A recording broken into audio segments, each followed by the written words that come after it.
ചേമ്പ് കഴിച്ചവരുണ്ടോ? കഴിച്ചവരുണ്ടെങ്കിൽ ഒന്ന് കമൻറ്റ് ചെയ്യണം കേട്ടോ. അതുപോലെ തന്നെ ഈ ഒരു ചേമ്പിന് എന്തൊക്കെ പേരാണ്, അതായത് ചീരച്ചേമ്പെന്നാണെന്ന് തോന്നുന്നു ഇതിൻ്റെ പേര്. ചീരച്ചേമ്പെന്നും അല്ലാണ്ട് വേറെ എന്തൊക്കെയോ പേരുകളുണ്ട്. അപ്പോൾ ഓരോ നാട്ടിലും ഇതിൻ്റെ പേര് ഏതാണെന്ന് വെച്ചാൽ കൃത്യമായിട്ടൊന്ന് പറഞ്ഞാൽ. ഇതിൻ്റെ പ്രത്യേകത എന്താ വെച്ചാൽ ഇതിന് കിഴങ്ങുണ്ടാവില്ല. അപ്പോൾ ഇതിൻ്റെ ഒരു റെസിപ്പിയായിട്ട് ഇന്നത്തെ നമ്മുടെ വീഡിയോ. ആദ്യം തന്നെ ഇതിൻ്റെ തണ്ട് വേറെ ഇല വേറെയിട്ട് നമുക്കൊന്ന് വേർതിരിച്ചെടുക്കാം കേട്ടോ. തണ്ട് വെച്ചിട്ട് നാളെ ഞാനൊരു കറി ചെയ്യുന്നതായിട്ട് കാണിക്കുന്നുണ്ട്. അതുപോലെ തന്നെ ഇല വെച്ചിട്ട് ഇന്ന് വേറൊരു റെസിപ്പിയായിട്ട് നമ്മൾ ചെയ്യുന്നത്. അപ്പോൾ നമുക്ക് ആദ്യം തന്നെ ഇതിൻ്റെ ഇലയൊന്ന് അത്യാവശ്യം നല്ല രീതിയിൽ കഴുകി ക്ലീൻ ചെയ്ത് ഒന്ന് മുറിച്ചെടുത്തിട്ട് വരാം. ഇല നമ്മൾ ആദ്യം ചെയ്യുമ്പോഴേക്കും ഇതിൻ്റെ കട്ടിയുള്ള പോർഷൻ, അതായത് ഇലയുടെ ബാക്കിലെ കട്ടിയുള്ള പോർഷൻ ഒന്ന് ആദ്യം തന്നെ ഒന്ന് കട്ട് ചെയ്ത് ഒഴിവാക്കാം കേട്ടോ.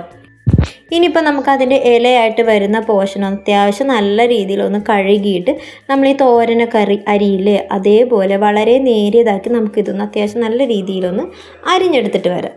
ഇത് ഒരുപാട് ഔഷധ ഗുണമുള്ള ഒരു ചേമ്പാന്ന് പറയുന്നത് കേട്ടോ. എനിക്ക് കൃത്യമായിട്ട് ഇതിനെക്കുറിച്ച് അറിയില്ല, പക്ഷേ ഇതെന്തായാലും കഴിക്കാൻ ഭയങ്കര ടേസ്റ്റാണ് കേട്ടോ.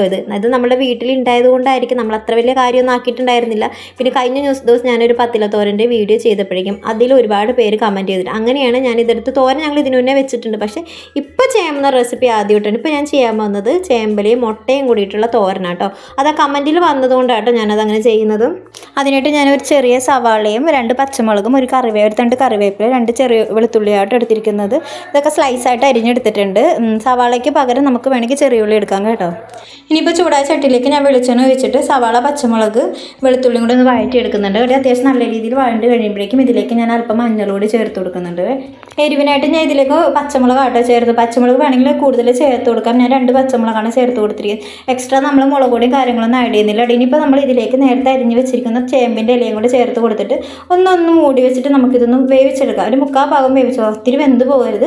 ഇതൊന്ന് ജസ്റ്റ് ഒന്ന് വെന്ത് വരുമ്പോഴേക്കും നമുക്ക് ഇതിലേക്ക് പാകത്തിനുള്ള ഉപ്പും ഇനി ഇതിലേക്ക് നമ്മൾ 2 മുട്ടയാണ് കേട്ടോ ചേർത്ത് കൊടുക്കുന്നത്. നമ്മൾ മുട്ട വറുത്തിട്ട് ചേർക്കുന്നില്ല, ഡയറക്റ്റ് ഇതിലേക്കാട്ടോ ചേർത്ത് കൊടുക്കുന്നത്. പൊതുവെ ഞാൻ കണ്ടിരിക്കുന്നത് മുട്ട വറുത്തതിന് ശേഷം എക്സ്ട്രാ ആഡ് ചെയ്ത് കൊടുക്കും. മുട്ടത്തോരൻ അങ്ങനെ ചെയ്യുന്നതിനേക്കാൾ എപ്പോഴും ടേസ്റ്റ് നമ്മൾ ഇതിലേക്ക് തന്നെ ചേർത്ത് കൊടുക്കുന്നത് കേട്ടോ. അപ്പോൾ നമുക്ക് 2 മുട്ടയും കൂടി ഇതിലേക്ക് ചേർത്ത് കൊടുക്കാമേ.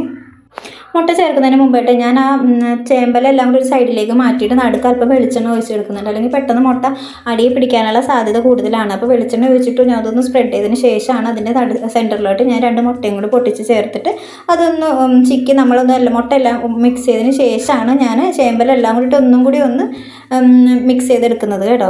അങ്ങനെ നമ്മൾ മുട്ടയും ചേർത്ത് കൊടുത്തു. ഇനിയിപ്പോൾ നമുക്കെല്ലാം അത് ഉപ്പ് പോരെങ്കിൽ നമുക്ക് കുറച്ച് ഉപ്പ് ഇതിൽ മുട്ടയിൽ ചേർത്ത് കൊടുക്കാം. ഇല്ലെങ്കിൽ നമുക്കെല്ലാം കൂടി നന്നായിട്ട് മിക്സ് ചെയ്തതിന് ശേഷം ഇതിപ്പോൾ പെട്ടെന്ന് തന്നെ വേഗോട്ടെ. മുട്ട ഒന്ന് ഡ്രൈ ആയി കിട്ടിയാൽ മതി. മുട്ട ചേർക്കുമ്പോൾ ചേമ്പലിലുണ്ടായ വെള്ളത്തിൻ്റെ അംശമൊക്കെ മാറിയിട്ട് എല്ലാം കൂടി ഒന്ന് ഡ്രൈ ആയിട്ടൊരു തോരൻ പോലെ ആകും കേട്ടോ. അപ്പോൾ നമുക്ക് നന്നായിട്ടൊന്ന് മിക്സ് ചെയ്തെടുക്കാം.